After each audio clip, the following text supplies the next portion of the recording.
তুমি কি কখনো আকাশের দিকে তাকিয়ে ভেবেছ এই মহাবিশ্বের শেষ কোথায়?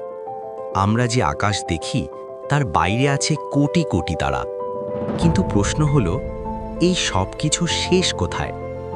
বিজ্ঞানীরা বলেন মহাবিশ্বের বয়স প্রায় 13.8 বিলিয়ন বছর, কিন্তু আজ পর্যন্ত কেউ বলতে পারেনি এর শেষ কোথায়।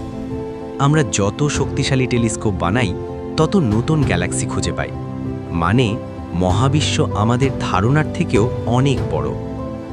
আরও অবাক করা বিষয় হলো মহাবিশ্ব স্থির না, এটা ধীরে ধীরে বড় হচ্ছে। গ্যালাক্সিগুলো একে অপর থেকে দূরে সরে যাচ্ছে, যেন পুরো মহাবিশ্বটা আস্তে আস্তে ফুলে উঠছে। কিন্তু কেন এমন হচ্ছে সেটা আজও একটা বড় রহস্য।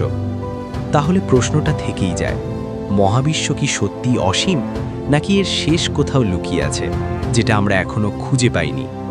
এই ধরনের অজানা রহস্য জানতে সাবস্ক্রাইব করো ইনফিনয়ার।